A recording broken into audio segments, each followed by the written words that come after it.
Sejam todos bem-vindos de volta ao Pod Parla. A gente está aqui conversando com as doutoras Cristina Conte e Daiane Gava, falando sobre as crianças, adolescentes. Eu acho um assunto fantástico, né? A gente falou sobre várias coisas no episódio. Quem não viu, é interessante ver esse nosso episódio anterior, que a gente falou sobre vários assuntos.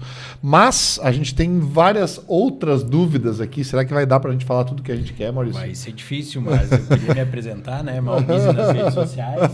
E o meu amigo Celso Adami aqui hoje. É isso aí, estamos aqui novamente com nossos parceiros digitais, onde a tecnologia encontra a arte, a Escal na vanguarda da educação odontológica, nossos parceiros de sempre que estão aqui conosco para nos ajudar. E você que queira colar conosco aqui, né, Maurício? Por favor, né? Entre em contato nas redes, a gente está à disposição aí para falar um pouquinho mais sobre esporte, saúde, qualidade de vida, né? E é um prazer ter as doutoras aqui novamente no episódio.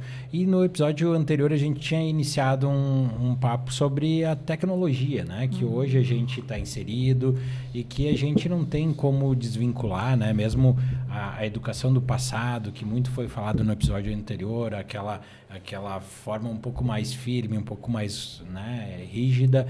Hoje as telas elas acabam gerando algumas situações que geram dificuldades, né? Tanto limitações ou facilidades, né, para a criança e também para os pais. E eu queria que vocês conversassem um pouquinho dessa situação assim e polêmico, né, do risco real do uso de tela ou de tecnologia. Do excesso, talvez, né? Né? Do excesso do uso. Da exposição digital nas crianças e inclusive também nos adultos, né? Boa, então, Sim, começo, vai. né? Assim, eu acho que tem um aspecto nisso, que são duas coisas. Primeiro que é o potencial aditivo das telas, né? Então, que a gente aciona ali um mesmo circuito que é acionado no uso de drogas. E a gente fala um pouco sobre isso, assim. E acho que tem um outro aspecto nisso que tu comentasse, que a gente começou falando ali sobre estilos de parentalidade, né? Que a gente, antigamente, a gente tinha um estilo mais autoritário, e aí a gente não quer mais repetir isso, a gente quer ser mais parcimonioso, mas aí a gente perde a mão porque acaba sendo permissivo. Eu acho que quando se trata de telas, a gente não tem que ser autoritário, mas a gente tem que ter autoridade, né? Então, quem dá a tela para uma criança é o pai e a mãe.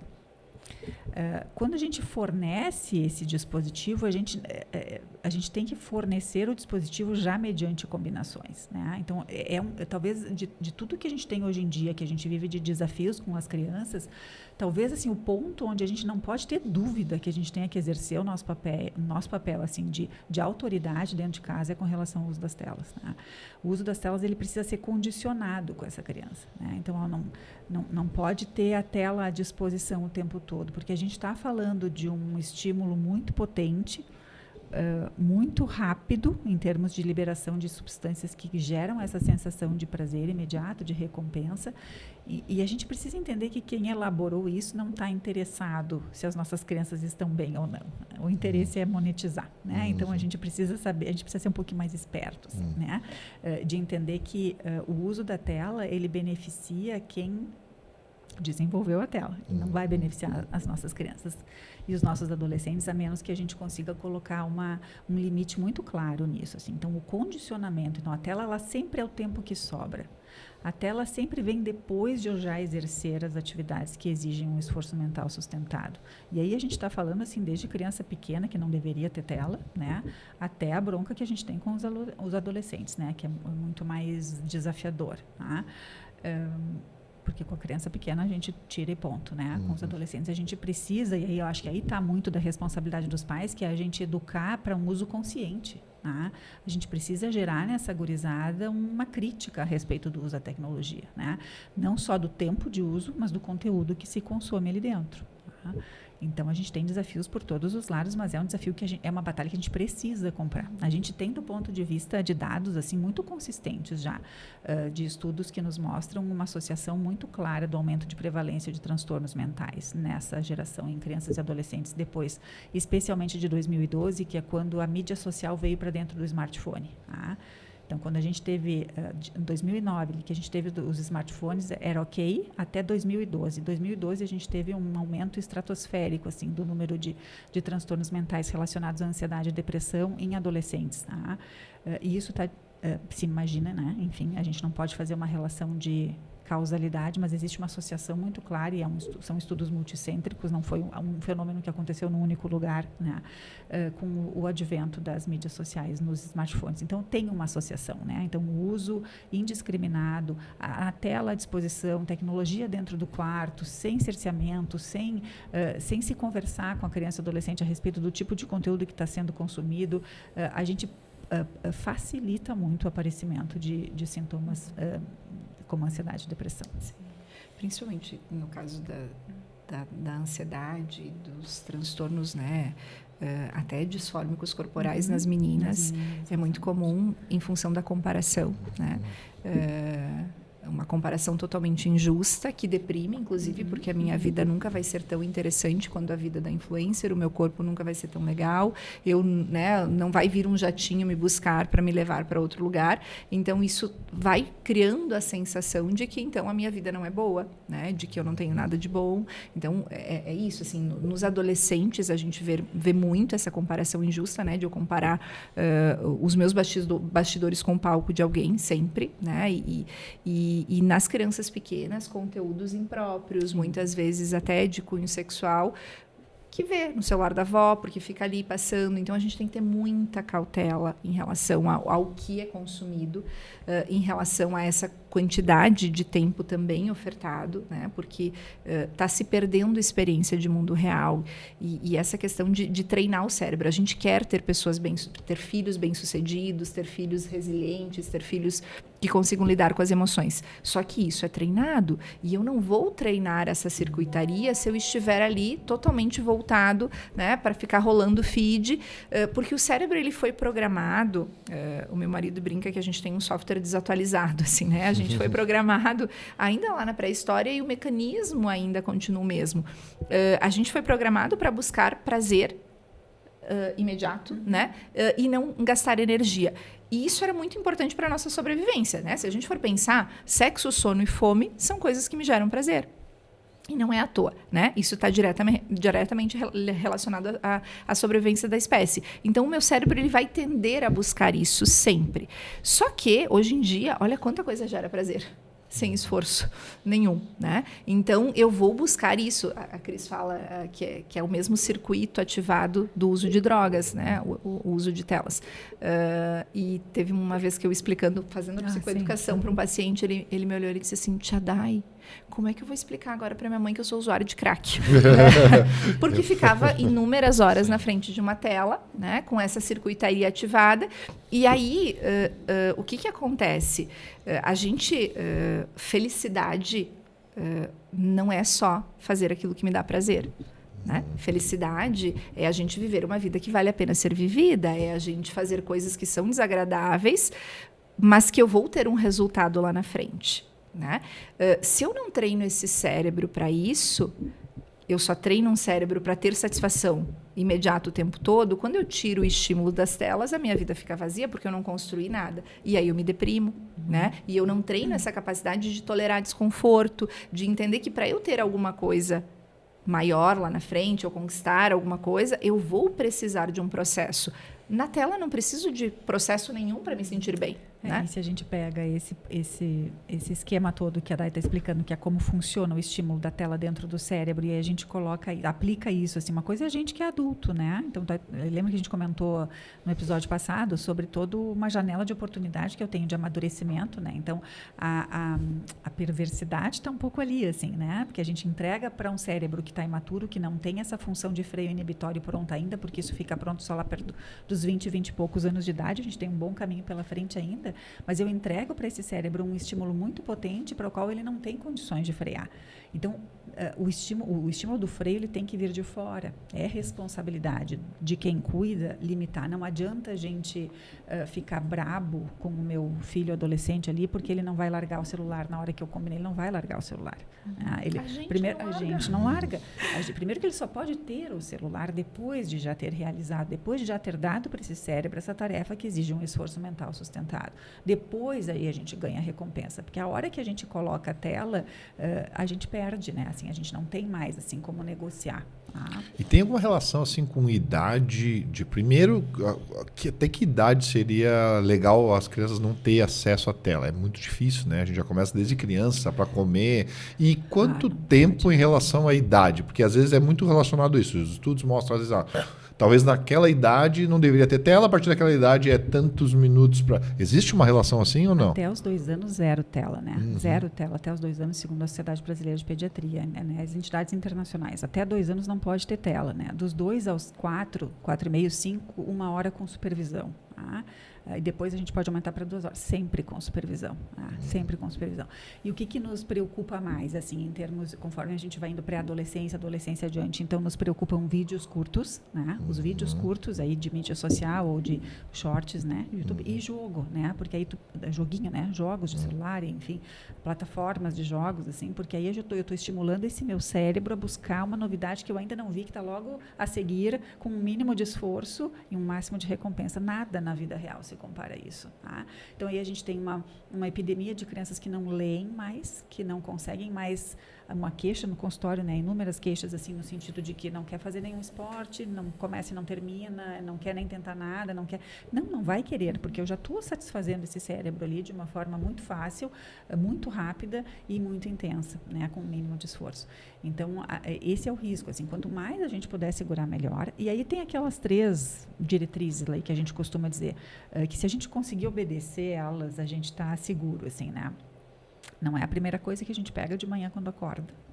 Porque aí eu tenho todo um cérebro descansado, tenho neurônios ali com as valências todas livres, prontos para serem instruídos de como é que vão ter que funcionar ao longo do dia. Tá? Tem um pico de cortisol quando a gente acorda de manhã, que é o que nos dá energia para poder render durante o dia. Aí eu boto a tela na frente, esse pico de cortisol cai. É como já se eu começamos tivesse... errando a primeira. Já nós a primeira nós estamos mal. Vamos ver as outras duas. Começamos errado aqui. Eu vou deixar pior por último. Então. Durante o dia, sempre depois de já ter realizado. Se ele fica aqui à nossa disposição, uma parte do nosso cérebro é sequestrado porque fica pensando, será que veio uma notificação? Será que me responderam aqui? Será que aquela... Entendeu? Então não adianta. Se ele está à disposição... Não pode. Aqui é a distância geográfica. Física. Eu preciso ter o celular distante, porque se eu estiver ali, vai ser muito difícil resistir. Mas vocês falam em telas, vamos lá, televisão, né? Porque na minha infância a gente tinha uma manhã de, sei lá, Silvio Santos. Tinha que esperar o desenho aparecer. Isso, tinha que esperar, era 10 horas, passava a caverna do é dragão. Melhor a TV do que o celular, do que o jogo, do que o PlayStation. Eu digo assim, desliga o jogo e aí quer assistir um episódio no Netflix, um desenho, que qualquer coisa que dure mais do que 20 minutos, que seja lá longe, que tu não fique aqui controlando a hora que começa e a hora que termine. Né? Ou passe para frente ou acelere. acelere. Passe para frente ou acelere. Pois é isso que eu ia dizer. Então, às vezes, é aquela demanda assim, a tela que gera uma necessidade de toque, uma necessidade de acelerar ou de ficar passando os streamings, né? Então é muito mais as redes sociais, imagino eu, do que uma televisão.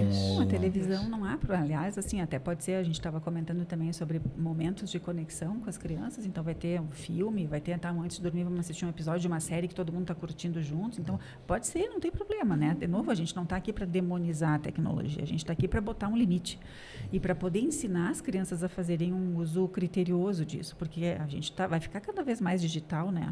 Se a gente pensa que não pode ficar, a gente vai ficar mais digital ainda do que a gente já está, né? E durante o dia, então não pode ser a primeira coisa da manhã. Vamos ver se vocês vão se durante o dia.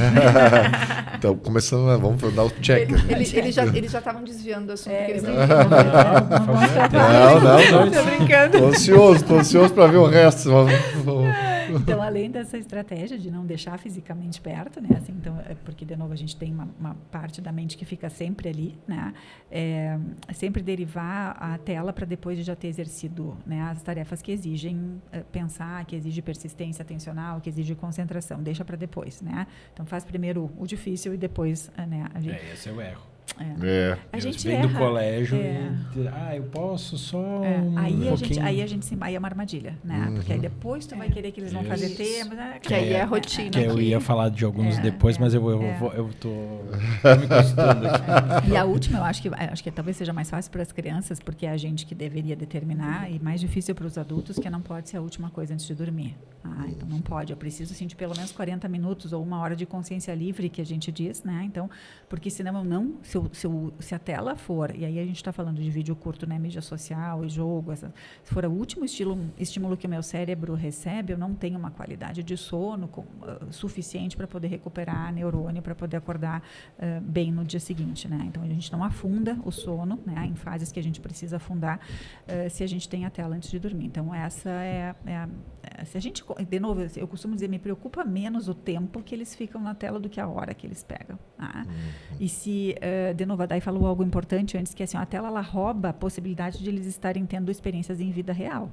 Então, esse é o uso preocupante, né? Quando eu uso a tela e esse uso está impedindo que ele esteja lá no pátio do condomínio brincando, ou lá embaixo brincando, ou, né, fazendo outras atividades, um esporte, alguma coisa, interagindo. Ou mesmo criando, né? Ou criando, ou se entediando, porque o tédio é o pai da criatividade, né? Então, as crianças precisam se entediar para poder gerar solução para os seus problemas, né? E esses são circuitos que estão sendo formados nessa janela de oportunidade, de maturidade que a gente comentou, que é como o cérebro se estivesse escolhendo quais são os circuitos que ele vai manter ativos e o que ele vai descartar. Isso fica para sempre ou não se forma. Não. E eu queria saber assim, o que realmente funciona na questão dos limites, né? Então a gente está falando ali de tirar, né, as birras, os comportamentos, ter a função do tédio, né, de gerar algumas demandas, mas o que realmente funciona? Porque muitas vezes a gente vai lá, remove um equipamento, né, agora vai fazer outra coisa, né? A criança muitas vezes ela vai, e o que eu faço, pai, né? Fica lá te olhando de cara amarrada. Como conversar, como abordar esse momento, né? Eu acho que daí pode falar um pouco melhor sobre isso, mas talvez daí para introduzir, sempre a combinação prévia funciona melhor do que tu ir lá e tirar depois. Então a gente tem que escolher um momento neutro para fazer o que a Day gosta muito de falar, que essas reuniões de família a gente subestima. A Day diz sempre assim, a gente faz reunião no trabalho, mas não faz em casa. Para prever o que vai acontecer. Olha aqui, a combinação é assim, está lá na porta da geladeira, assinado por todo mundo. Só tem tela nesse horário, porque foi combinado. Exato, porque aí o que acontece? Senão a gente entra num modelo de ameaça. Né? E aí, toda vez que o nosso cérebro está o tempo todo se perguntando, estou seguro, estou em ameaça, estou seguro, estou em ameaça. Quando ele entende que ele está num ambiente hostil, ameaçador, ele ativa o sistema de luta ou fuga. O que é esse sistema de luta ou fuga? Eu fico em estado de alerta para me defender. É como quando, né, a gente bate o dedinho na quina, ou quando a gente levanta a cabeça e bate. Qual é a emoção que a gente sente? Raiva. Né? Por quê? Porque o meu cérebro entendeu que está sendo atacado e ele se prepara para se defender. Então, quando a gente entra atacando, me dá aqui celular, né? Olha só, tu nunca faz nada direito, isso aqui. Eu já entrei no confronto, eu tenho muito mais propensão de ter uma reação mais forte, né? Tanto que a gente sempre fala que a conexão deveria preceder o limite. Porque quando eu me conecto, quando eu vou lá e filho, olha só, a gente já combinou. Né? Agora a gente vai fazer. Você é um menino super educado, eu sei que eu posso confiar em você. Eu tenho muito mais chance de ser colaborativo, porque eu não entrei nesse sistema, né, de ataque aqui. E eu não estou dizendo que eu vou deixar ele seguir, mas eu posso fazer a intervenção. A gente não reage bem melhor quando chegam para a gente de forma, né, agradável, né? A gente tende a ser muito mais colaborativo com alguém que chega, só que a gente acredita que com os nossos filhos... Então, essa questão de fazer reuniões de família, de deixar escrito, isso funciona muito porque isso baliza, né? E as crianças, eu falo sempre isso, as crianças nos levam tão a sério quanto a gente se leva. Então, às vezes a gente não se leva a sério, porque a gente fala, quando está bravo, inclusive, não cumpre, né? E aí o que acontece é que a criança também não vai aderir. Então, eu preciso me reunir não quando a gente está bravo, né? Mas quando a gente está regulado, e a gente vai fazer esses combinados e a gente vai ter definido uma relação de causa e efeito. Então, o que vai acontecer se tu não cumprir? E aí eu não vou precisar estar ameaçando, porque eu só vou fazer valer aquilo que já está acordado. E a gente precisa entender que consequência é diferente de vingança. Porque às vezes a gente fica com raiva do nosso filho porque ele não está seguindo aquele combinado, que na verdade ele nem tem clareza que... Às vezes a gente espera que o outro faça aquilo que a gente não avisou. É que nem, né, com cônjuge, assim, é muito comum. Às vezes a gente espera que a outra pessoa faça aquilo que eu não pedi, porque ela deveria saber, porque afinal de contas ela já me conhece, né? E não, a gente precisa falar, a gente precisa expressar. A criança chora quando é pequena, porque ela não sabe falar, mas depois que a gente adquiriu a linguagem, a gente precisa expressar. Então, a importância da comunicação, a importância de eu deixar claro, de eu mostrar a expectativa. Um outro ponto importante, dos pais falarem a mesma língua, porque quando o pai tem uma regra, a mãe tem outra, e a gente deixa essa fresta aqui, os filhos começam a criar as próprias regras. Porque eles vão fazer aquilo que beneficia. E aí eles vão ficar jogando com a gente. Então, a gente ter isso definido. Isso não significa que a gente vai concordar em tudo. Claro que vai ter coisas que a gente discorda. Mas aí a gente vai conversar, a gente vai alinhar e o discurso vai ser único na frente da criança. Precisa ter uma regra. Porque senão é melhor não ter regras do que tê-las e não cumpri-las. Porque, de novo, as crianças vão entender que a gente blefa. E se a gente blefa, eles vão continuar fazendo aquilo que eles entenderem que é mais agradável, porque o cérebro está programado para fazer aquilo que é gostosinho, né? E como a Cris traz isso, o cérebro só termina o desenvolvimento por volta dos 25 anos de idade, então essa região aqui, que é a que pensa em consequência, que é a que vai, né, pensar no futuro, ela não está pronta. Eu não posso esperar que meu filho, com 10 anos, pense assim, nossa, ainda bem que a minha mãe não deixa eu ficar na tela até a meia-noite. Obrigada, mãe, porque eu sei que isso vai fazer bem para o meu futuro. Isso vale, porque aí a tendência é a gente ficar dando palestra para as crianças. Que a Beatriz, a minha menor, me dizia assim, mãe, tu gasta as palavras comigo. É verdade. Então, na verdade, as combinações prévias, elas servem para quando elas são descumpridas, você poder chegar lá e dizer, ó, você não cumpriu a combinação, o celular fica comigo, amanhã a gente conversa. E ponto, né? A gente não precisa entrar no... E existe algum sinal que, assim, que as crianças demonstram que estão pedindo ajuda emocional frente a essa questão das telas, ou alguma coisa que os pais têm que estar em alerta? Uma dificuldade, de repente, no colégio, uma irritabilidade em casa, não querer fazer alguma atividade, querer só ficar, de repente, isolado. Existe algum detalhezinho que os pais, né, que estão aqui nos escutando, possam estar em alerta para que a gente procure ajuda para apoiar essa criança nessa dificuldade? Sabes que, na verdade, sempre que a gente recebe uma queixa no consultório, assim, a gente sempre imediatamente examina contexto, como a gente falou, assim, e esse contexto precisa contemplar o uso da tela. Assim, quando eu tenho a tela, um uso exagerado, um uso sem limite, um uso, né, que não é parcimonioso, e eu tenho um sintoma, eu preciso entender que parte desse sintoma provavelmente esteja ligado a esse estímulo, né? Tanto que muito frequentemente a gente organiza isso, né? Limpa esse fator ali e muitas vezes o sintoma melhora. Mas acho que o que tu está perguntando assim, é o que a gente tem que observar no funcionamento das crianças que tenha que chamar atenção. E eu acho que isso vale não só para as telas, eu acho que vale para tudo, assim, que é assim, a mudança no padrão de funcionamento. Então, uma criança vinha bem, uma criança com o seu funcionamento conhecido, o seu temperamento conhecido, as suas reações que são conhecidas aos pais, e daqui a pouco fica diferente. É muito frequente a gente ouvir. Vai para o jogo, volta impossível. Cada vez que sai. E aí fica dias impossível, fica muito mais irritado, ou fica muito mais desafiador, ou fica muito mais... não consegue dormir, né? Enfim, aí a gente consegue relacionar diretamente ao uso do jogo ou da tela ali, né? Mas, invariavelmente, mudanças no padrão de funcionamento tem que ligar alerta, né?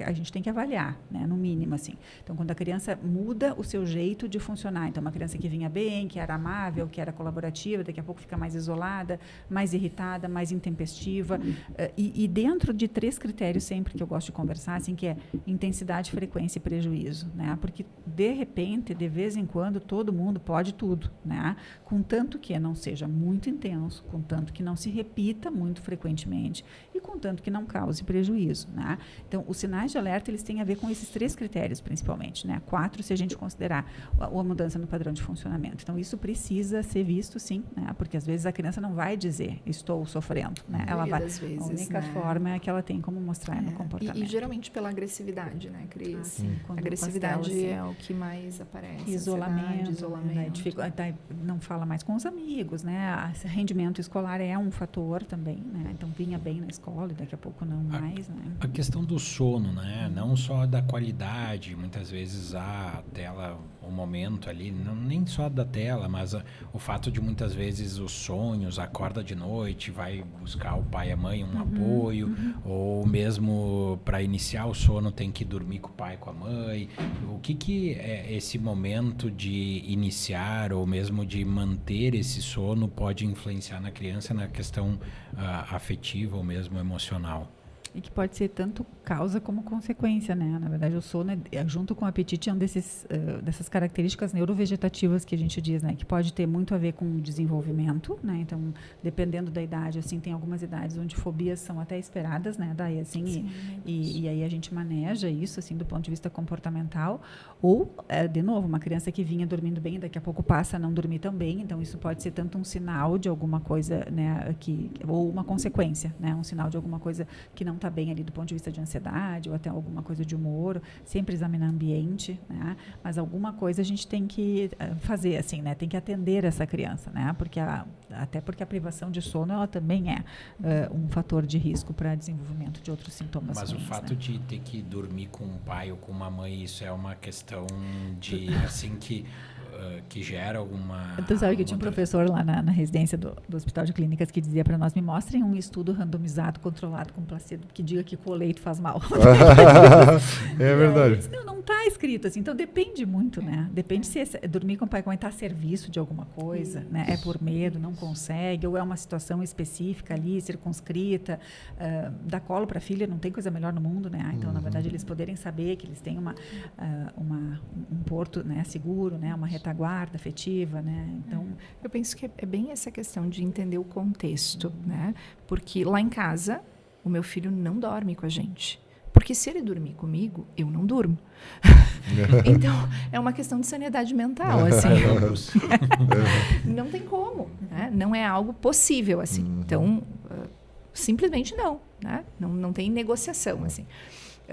Mas, obviamente, tem outras famílias que isso é tranquilo. O que a gente tem que cuidar é exatamente isso, assim, de às vezes, a criança ela está ali no meio dos pais, né, a serviço, às vezes, de colocar, né, alguém realmente no meio desse casal. Essa criança ela está ocupando um papel que não é dela. Então, isso é perigoso, porque aí a criança ela está...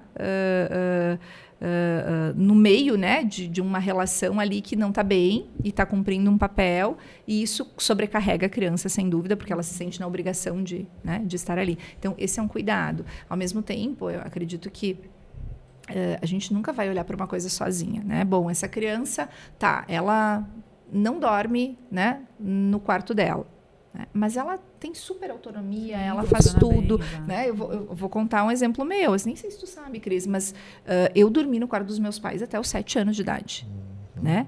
E eu chorei para ir para o meu quarto, porque os meus coleguinhas todos dormiam no quarto e a minha mãe, por ser ansiosa e toda super protetora, não, ela me deixava eu dormir no quarto com ela, no bercinho ali, na caminha ali no quarto dela, né? E aí eu pedi, por favor, para ela me deixar dormir sozinha. E ela me colocou dormir sozinha. E adivinha onde é que eu acordei no dia seguinte? No quarto dela, porque ela foi me buscar de noite. Né? E Dona Neide não era fácil. Dona Neide, né? E eu não me considero tão estragada assim, né? Deu tudo certo. Deu tudo certo. Mas o que acontece? Eu estava ali, obviamente, por atender o medo mais da minha mãe do que meu, né? Mas eu tinha todas as outras instâncias atendidas. Então, eu sempre tive autonomia, ela sempre, né? O meu temperamento me auxiliou. Então, é isso que a gente precisa olhar, porque senão a gente coloca e julga, né, de uma maneira às vezes totalmente isolada. E aí os pais que então dormem, meu Deus, isso é terrível, né? Ou então eu deveria colocar. Não, eu acho que vai muito do contexto e desse entendimento. Bom, é para ficar aqui fazendo um aconchegozinho, a minha criança ela é segura, ela é independente, então tá tudo bem. Agora é uma criança insegura, é uma criança que tem, né, que não consegue fazer nada sozinha. Vamos ter que dar um jeito de ela começar a ter mais autonomia, porque senão isso vai prejudicar, né? Tem uma questão que a gente não tem que deixar de falar, que é bem importante, que a gente fala hoje do bullying, né? E hoje mais, vamos pensar assim, em tempos modernos, do cyberbullying, né? Vamos levantar um pouquinho essa questão, porque é uma coisa que aflige muitos pais, eu acho que é uma coisa que parece que não acontece, mas acontece muito, e o quanto isso repercute na sanidade das nossas crianças, né? Isso acontece muito, é uma coisa recorrente nos consultórios de vocês, e como que a gente lida com isso, tanto os pais em relação, às vezes, à escola, aos colegas, como que a gente deve tratar esse assunto? Porque é difícil às vezes, né? Então, e em algum momento sempre chega isso na nossa casa de alguma forma, né? E como que a gente tem que tratar isso? Eu acho que tem uma coisa, também tem uma crítica a isso, assim, né, Celso, que é de que tu ouves, assim, às vezes as pessoas mais velhas dizendo, mas no meu tempo, né, tinha isso, e daí não era bullying, agora tudo é bullying, né? E a gente tem uma intensidade nas agressões ali, assim, né, que a gente precisa considerar ali, assim, que algumas coisas são inadmissíveis, né? E a questão do cyberbullying é isso, assim, porque não termina na escola, né? Então a criança vai para casa e ela continua sendo agredida, né, no ambiente virtual, e isso ainda é um problema da escola, assim, né? Então a questão das crianças se esconderem, né, no ambiente virtual, assim, né, gera muito mais possibilidade de liberdades, digamos assim, né? Então se agride sem olhar no olho do agredido, né? E aí isso acaba ampliando um pouquinho mais ou a possibilidade de ampliar um pouco mais ali a gravidade das acusações. Bullying é crime, né? Cyberbullying também, os pais podem ser responsabilizados dependendo da situação. Está relacionado, sim, ao aumento de prevalência de transtornos mentais. Então, a gente vê um índice muito maior de depressão e ansiedade também em crianças que são sistematicamente vítimas. O agressor também, via de regra, tem um sintoma, né? Também o bullying já é um sintoma, né? O fazer o bullying já é um sintoma de um sofrimento psíquico também, que às vezes não é visto, tá? Então, é uma situação muito séria. A gente precisa muito também do objetivo do projeto Quem Ama Se Orienta é a gente poder ir para as escolas, a gente precisa instrumentalizar os professores e as escolas, né? Porque isso demora para chegar para os pais. Isso quem tem o instrumento ou a ferramenta mais afinada para poder fazer não o diagnóstico, mas a percepção é o professor em sala de aula, né? Saber manejar, né? Saber manejar, saber cercear, né? Daí assim colocar, tem coisas que são inadmissíveis, que não podem, né, se perpetrar, e a gente vê isso acontecendo com bastante frequência. A gente tem essa crítica, né, em relação à educação, porque isso da janela de desenvolvimento que a Cris fala, a janela de desenvolvimento cognitiva, ela é essa linha ascendente, eu vou continuar aprendendo para o resto da vida. Agora, a janela de desenvolvimento socioemocional, ela é um U invertido. Então, eu tenho esse espaço ali até a adolescência para colocar para dentro aquilo que a gente espera, né, em termos de habilidades socioemocionais. Só que as nossas escolas, infelizmente, elas prezam muito mais pelo desenvolvimento cognitivo. A gente aprende muito mais conteúdo técnico, né, do que aprende questões ali de dar conta das próprias emoções, de conseguir lidar com outros, de conseguir lidar consigo mesmo. Essa questão de o agressor ser... No bullying a gente tem geralmente 3 agentes, a gente fala, né? A gente tem o agressor, o agredido, e a gente tem quem é conivente, quem assiste ali, né? Então, poder falar sobre isso, poder trabalhar isso, poder fortalecer muitas vezes as vítimas, porque a gente sempre tem essa tendência de fazer o outro se sentir como a gente se sente, né? Então, o agressor, ele vai tentar te colocar para baixo porque ele não está bem. Só que quem é agredido não consegue ter essa percepção. Então, esse papel de mediação do professor, essa capacidade de fazer esse entendimento, essa capacidade de interromper esse processo, de conscientizar, de trabalhar, a gente vê pouco, né? Porque, infelizmente, ainda está muito invertida essa lógica. A gente ainda foca muito em dar conta de cumprir um componente curricular ali do início ao fim, porque senão a gente vai ser cobrado, inclusive, né? Então, eu acho que é isso, assim, acho que o nosso propósito também é poder refletir sobre isso. Bom, até que ponto, né, a gente realmente está dando para as nossas crianças, para os nossos adolescentes, aquilo que eles realmente precisam para a vida, né? efetivamente, como é que a gente faz para isso não acontecer? Porque a gente fala, não, a gente precisa intervir, a escola precisa passar os conteúdos, tem até metas a cumprir, claro, né? Isso. E também eu vejo que é difícil a gente individualizar isso, né? Porque cada um é de uma forma. A gente tratar psicologicamente as pessoas, todos os alunos, cada um com a sua demanda, é muito difícil mesmo. Acho que o trabalho de vocês é importante nesse sentido. Mas como que a gente faz para não acontecer o bullying? Porque a gente vai dizer, a gente precisa ver quem é o agressor, a gente precisa não deixar que aconteça, mas isso às vezes até dos olhos da escola passa, né? Ou até dos olhos dos pais passa. Talvez educando, talvez a gente fazendo um trabalho entre todos e mostrando que isso não é legal, ou é criminalizando, ou é punindo. Como que vocês acham que a gente consegue efetivamente diminuir que o bullying aconteça? Como é que vocês imaginam o tratamento? A gente sempre acredita muito na psicoeducação, né? A gente não tem muita saída, né? Precisa educar. Tanto quem é agredido precisa ter um canal, ele precisa saber que pode falar para alguém, né? Então, por isso que é colocar uma escuta dentro das escolas, assim, né? Que seja direcionada para sofrimento psíquico, né? Eu acho que vem acontecendo mais hoje em dia, né? Com certeza. Na verdade, a gente está muito desafiado, porque a questão do cyberbullying, o ambiente virtual, ele deu mais armas, né? Ele deu mais ferramentas, assim. Então, acontece de uma forma muito mais intensa, né? Mais escondida, digamos assim, e como eu disse, assim, as crianças saem da escola, elas continuam sendo agredidas de diversas formas, assim. Então, não tem muito como a escola se escapar desse papel ali de funcionar como agente ativo ali, assim, né, na questão da prevenção. E acho que a prevenção a gente faz com a educação, né? Educação dos professores, da escola mesmo, dos pais e das crianças, né? E das crianças. Começa, normalmente um agressor é uma criança que não foi vista. Uma criança que veio lá do Fundamental 1, ali, assim, ó, não sendo escolhida para fazer trabalho nos grupos, sendo isolada. Então, e essa criança é uma criança de risco, né? Então, quem foi ferido vai ferir. Exato. Né? É uma estratégia de enfrentamento, muitas vezes. Então, claro, não deixando de responsabilizar, mas é isso, é a gente entender que isso...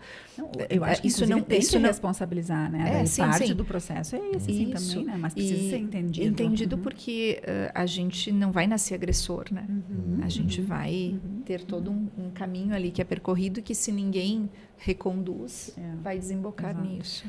Eu queria escutar de vocês um pouquinho mais sobre o projeto de vocês, né? A gente vem falando de vários itens, várias situações, né? Eu acho que vocês acabam abordando muito isso num projeto muito bacana, né? Que envolve as escolas, que envolve os pais, que envolve...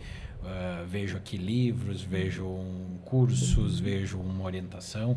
Queria que vocês falassem um pouquinho assim de cada ponto, né? Vi você falando de que tem um módulo que faz uma abordagem, né? Fala um pouquinho mais do projeto, que eu acho que vem a agregar um pouco ainda mais, né, para nossa conversa. Claro. Então, o livro ele veio do curso, né, da formação.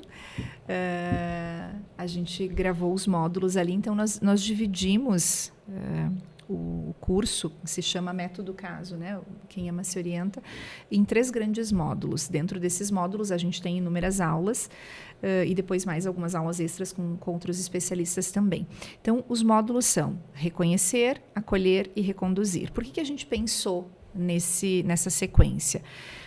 O reconhecer como primeiro módulo, porque sem a gente reconhecer a gente mesmo, a nossa história, aquilo que a gente carrega de legado, a gente vai repetir, né? Então, é a gente interromper esse ciclo, não sangrando as nossas feridas sobre os nossos filhos, entendendo por que aquilo que o meu filho faz me incomoda tanto. Geralmente, aquilo que mais incomoda diz mais da gente, né? A gente já tem a ferida, o outro só cutuca, né? Então, aquilo que mais incomoda diz mais da gente do que do outro. E se eu não reconheço isso, eu vou estar só reagindo. Então, a ideia é reconhecer a minha história, as minhas feridas, eu reconhecer, né, aquilo que eu consegui, de fato, carregar de positivo e transpor, e reconhecer questões aqui de funcionamento também. Então, assim, quando se preocupar, o que a gente precisa estar atento, reconhecer sobre... a gente precisa entender de cérebro, né? Os pais precisam entender de cérebro, entender como é que esse cérebro se desenvolve, para eu alinhar as expectativas, porque senão é isso, eu vou esperar que uma criança de 5 anos consiga dar conta de algo que eu, enquanto adulto, não consigo, né? Então, eu fico com raiva porque o meu filho está irritado e está fazendo birra, mas eu faço birra com a birra da criança. E aí não vai dar bom. Então, é a gente conseguir reconhecer-se e reconhecer a criança. Depois a gente entra no módulo de acolher. Acolher por quê? Porque a gente precisa fazer as pazes com o nosso passado. A gente não é culpado por aquilo que fizeram com a gente, mas a gente é responsável por ter que lidar com isso. Então, também ok, eu reconheci tudo aquilo que eu carrego da minha história, mas eu preciso resolver isso, porque senão eu vou ficar culpabilizando os meus pais. Eu sou assim porque... Né? Então, a gente pode até ter sido vítima, mas a gente não pode ser vitimista. Então, eu preciso sair dessa posição também e acolher tudo isso e decidir o que eu vou fazer com isso. E aqui trabalhando, inclusive, com um conceito que a gente adora muito, que é o conceito de aceitação radical. Né? O que é aceitação radical? É aceitar aquilo que eu não posso mudar. Né? Vem de uma... da terapia comportamental dialética, né, que trabalha exatamente essa questão de que tem coisas na nossa vida que elas estão postas. Não posso mudar. Né? Eu não aceitar não muda o fato daquilo estar acontecendo e só me deixa com mais problemas. Né? Então, a dor é inevitável. O sofrimento vem de eu não aceitar que aquilo está acontecendo comigo. Quando a gente aprende a deixar a vida acontecer, aquilo que não está sob meu controle, não é... eu me isentar das minhas responsabilidades. Mas aquilo que não está sob meu controle, eu deixar que isso passe, isso me traz muito mais tranquilidade e serenidade. Então, é aceitação radical em relação ao meu passado e esse compromisso do que eu vou fazer daqui para frente. Para daí a gente chegar, então, no módulo reconduzir, que aí sim a gente entra com técnicas, né, de bom, tá bem, como é que eu vou manejar uma birra?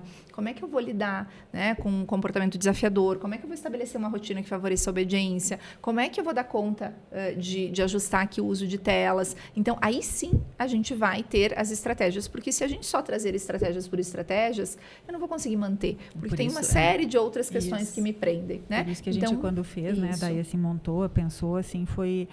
a gente está cheio de conteúdo dando dicas, né? Por isso que a gente entende que dicas não funcionam para todo mundo, porque cada um tem uma história diferente. Então, a gente em casa, né? A gente é um pai ou é uma mãe para um filho e é um pai e uma mãe para o outro de uma forma diferente, assim, né? Então, necessariamente a gente entendeu ali que a gente precisava passar, né, pelo olhar dos pais para si próprios, né, para acolher o que receberam como legado, né, transgeracional, para então poder gerar uma consciência do que fazer sobre isso. Então, não é um livro de dicas, né? Não. É algo um pouco mais completo, exato. Então vocês têm o curso que é direcionado para profissionais ou para os pais. Para pais. Formação para pais. Tá. Né? E o livro também. O livro também é para as pessoas que... Do curso a gente fez o livro, né? Então, o duas... livro é o curso sintetizado. E a gente queria então deixar assim, eu queria pensar que recado que a gente dá para os pais, assim, nós vamos fazer um resumo disso tudo. O que a gente imagina, assim, o que eu diria, porque é muito difícil a gente pegar todos esses conceitos e agora eu vou chegar em casa, vou mudar tudo na minha vida, né? Boa sorte, não vai funcionar. Não vai ser tão fácil, mas que conselho que a gente deixa? Porque acho que é interessante isso, a gente poder deixar alguma... O que a gente falaria para os pais que hoje estão passando por essa dificuldade, estão tendo dificuldade com os filhos no seu aprendizado, estão lá direto nas telas, não sai lá e a gente acaba não conseguindo, né, dar a volta nisso tudo. Que recado que a gente tem que deixar, que mensagem a gente deixa para os pais? Eu vou deixar duas mensagens que eu acho que são bem importantes, essa que a gente já falou aqui. Assim, ó, a primeira delas é assim, olhem para si. Olhem para si mesmos, se considerem, cuidem de si. Parece banal, mas não é. É fundamental. Se isso não acontece, você não vai poder cuidar do seu filho se você não cuidou de você. Tá? Então, a primeira orientação é essa. Olhe para si mesmo. E a segunda é, enxergue a criança ou o adolescente atrás do comportamento. Tem uma pessoa sendo construída ali. Ele está sendo o que ele pode ser. Nenhum filho tem um plano maquiavélico para tirar o pai e a mãe do sério. Né? Eles estão sendo o que eles podem ser. Legal. Vamos. Muito bem. Eu acredito que é isso, é o autoconhecimento, é a busca de ferramentas, né? Porque a gente tanto que uma das coisas que motivou a fazer o curso foi essa, assim, a gente busca conhecimento técnico para tanta coisa, né? E naquilo que a gente, pelo menos eu considero, a minha obra mais importante é a edificação da personalidade do meu filho. É a minha obra mais importante, né? É o que eu vou deixar, né? Para o mundo, assim. E a gente faz, né, com o que a gente tem, assim. A gente não se prepara. Então, acho que é isso. É conhecer-se, é cuidar-se de si, é buscar conhecimento, é conseguir se perdoar também, né? É conseguir entender que a gente vai errar, que a gente tem que ter também essa habilidade de reparação, esse autocuidado, né? Essa capacidade de redirecionar, não ir no tudo ou nada, porque às vezes a gente vê muito isso. Então eu não sou uma boa mãe, então eu sou uma né? Se eu não sou uma boa mãe, eu sou uma péssima mãe. Entre 8 e 80 existem 72 escalas. Então é a gente também conseguir encontrar esse equilíbrio, essa capacidade de tá bem, não deu hoje, mas eu vou fazer o melhor que eu posso e amanhã eu tento de novo, né? E para mim é a clarificação dos valores, assim. Acho que isso é uma coisa bem importante. O que eu entendo, né? Qual é o meu valor enquanto pai e mãe, né? O que eu não abro mão, porque isso vai me ajudar a guiar certamente, né? A minha parentalidade. E doutoras, onde é que para aquele pai, para aquela escola, aquele profissional, né, que precisa de repente uma orientação, onde é que eles encontram vocês? Nas redes. Nas redes.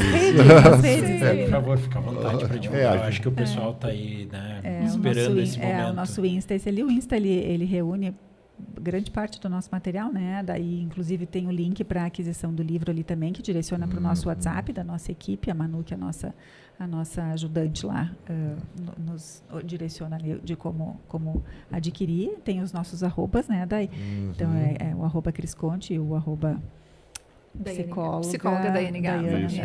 Isso tá ali. E o arroba do Quem Ama Se Orienta. Isso aí. Meninas, obrigado por esse tempo. Olha, a gente tem muita coisa que aprender, né, Maurício? Sim, a gente está aqui no Pode Parla um pouco para divulgar conhecimento. A gente fica muito feliz de ter essa conversa nesses dois momentos.